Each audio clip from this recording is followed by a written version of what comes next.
Hello বন্ধুরা, welcome to অপুর রান্নাঘর। আজকে আমরা বানাবো অনুষ্ঠান বাড়ির মতন শুক্তো। এর জন্য আমি প্রথমে সবজিগুলো নিয়ে নিয়েছি আর সবগুলোকে লম্বা লম্বা করে কেটে নিয়েছি। আমি এখানে নিয়েছি সজনে ডাঁটা, বেগুন, গাজর,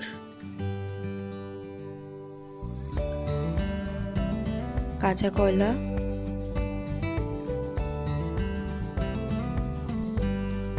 শিম, পেঁপে,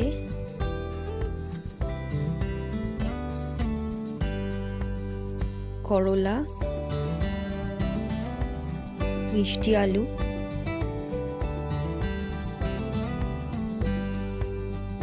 আর আলু।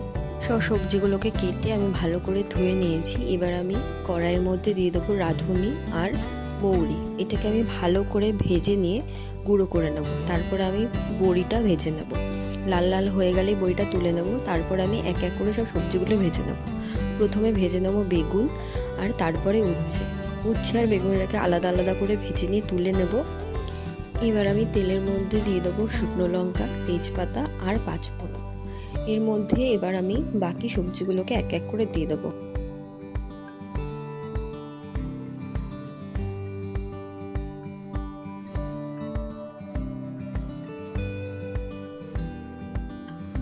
তারপর এর মধ্যে দিয়ে দেবো পরিমাণ মতো নুন আর আদা বাটা।